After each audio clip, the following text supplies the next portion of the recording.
মদিনায় এক ইয়াতীম ছেলের একটি বাগান ছিল। তার বাগানের সাথেই আরেকটি বাগান ছিল আবু লুবাবা নামের এক লোকের।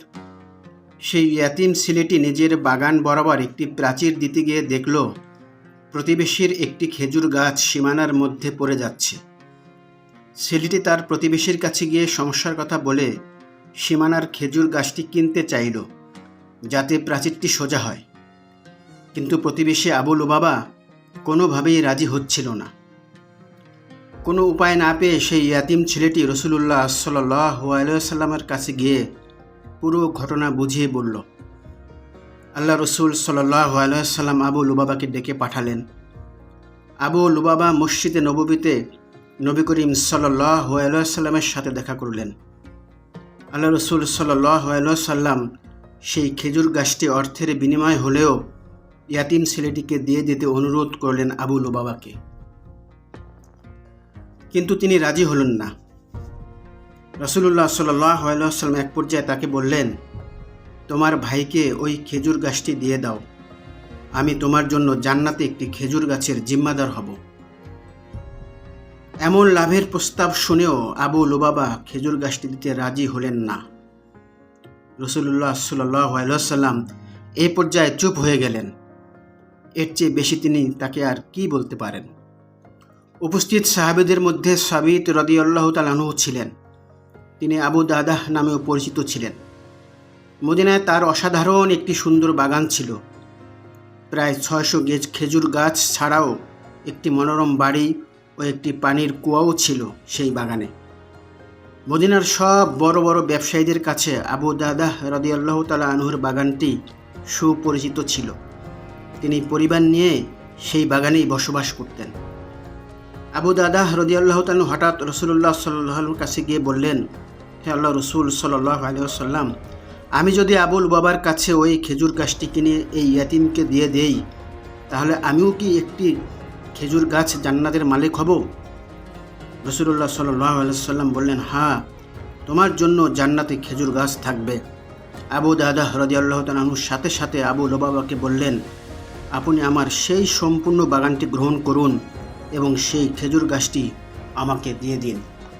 আবু লুবাবা দুনিয়াবী মানুষ ছিলেন। তিনি আখেরাতের এত বড় বিনিময়ের কদর বুঝতে পারেননি। আসলে আমরা যারা দুনিয়া নিয়ে মশগুল, আমাদের অবস্থা অনেকটা আবু লুবাবার মতোই। যাই হোক, দুনিয়াদার আবু লুবাবা একটি খেজুর গাছের বিনিময়ে এত বড় বিনিময় তিনি বিশ্বাস করতে পারছিলেন না। প্রায় বেহুশ হওয়ার অবস্থা। যাই হোক, হুঁশ ফিরলে সে বলল, হ্যাঁ, আমি আপনার খেজুর গাছের বাগানটি গ্রহণ করলাম, বিনিময়ে আমার সেই খেজুর গাছটি আপনাকে দিয়ে দিলাম। হযরত আবু দাদাহ রাদিয়াল্লাহু তাআলা আনহু সেই মুহূর্তেই খেজুর গাছটি ইয়াতীম ছেলেটিকে উপহার হিসেবে দিয়ে দিলেন।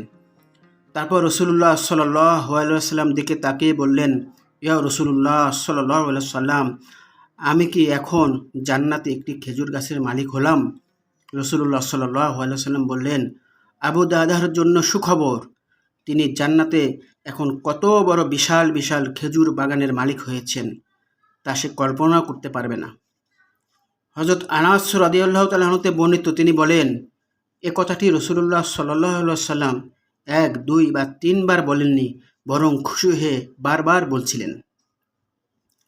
শেষে আবু দাদাহ রাদিয়াল্লাহু তাআলা আনহু সেখান থেকে বের হয়ে সদ্য বিক্রি করে দেওয়া সেই বাগানে ফিরে গেলেন। বাড়িতে গিয়ে স্ত্রীকে ডেকে বললেন, হে আমার সহধর্মিণী, বাচ্চাদেরকে নিয়ে এ বাগান থেকে বের হয়ে আসো। আমি দুনিয়ার এই বাগান জান্নাতে গাছের বিনিময়ে বিক্রি করে দিয়েছি। তার স্ত্রী বললেন, আপনি কার কাছে এটি বিক্রি করেছেন? কে কত দাম দিয়ে এটি কিনে নিয়েছে? আবু দাদাহ রাদিয়াল্লাহু তাআলা আনহু বললেন, আমি আল্লাহ রসুল সাল্লাল্লাহু আলাইহি ওয়াসাল্লাম ওয়াদার কাছে জান্নাতে একটি খেজুর বাগানের বিনিময়ে তা বিক্রি করে দিয়েছি। তার স্ত্রী বললেন, আল্লাহু আকবার, হে আবু দাদাহ, আপনি অবশ্যই অত্যন্ত লাভজনক একটি ব্যবসা করেছেন। হে প্রিয় বন্ধু, দুনিয়া ক্ষণস্থায়ী, এখানকার যাবতীয় নাজ নেয়ামতও ক্ষণস্থায়ী। আখেরাত চিরস্থায়ী, তার নাজ নেয়ামতও চিরস্থায়ী। দুনিয়ার কোনো কিছুরই তুলনা হয় না জান্নাতের কোনো খেজুর গাছের সাথে। দুনিয়া শস্যক্ষেত্র, এখানে বীজ বপনের সময়, আর জান্নাত তা ভোগের জন্য। আল্লাহ পাক আমাদের দুনিয়া স্যাক্রিফাইস করে আখিরাত কামের তৌফিক দান করুন। আমিন।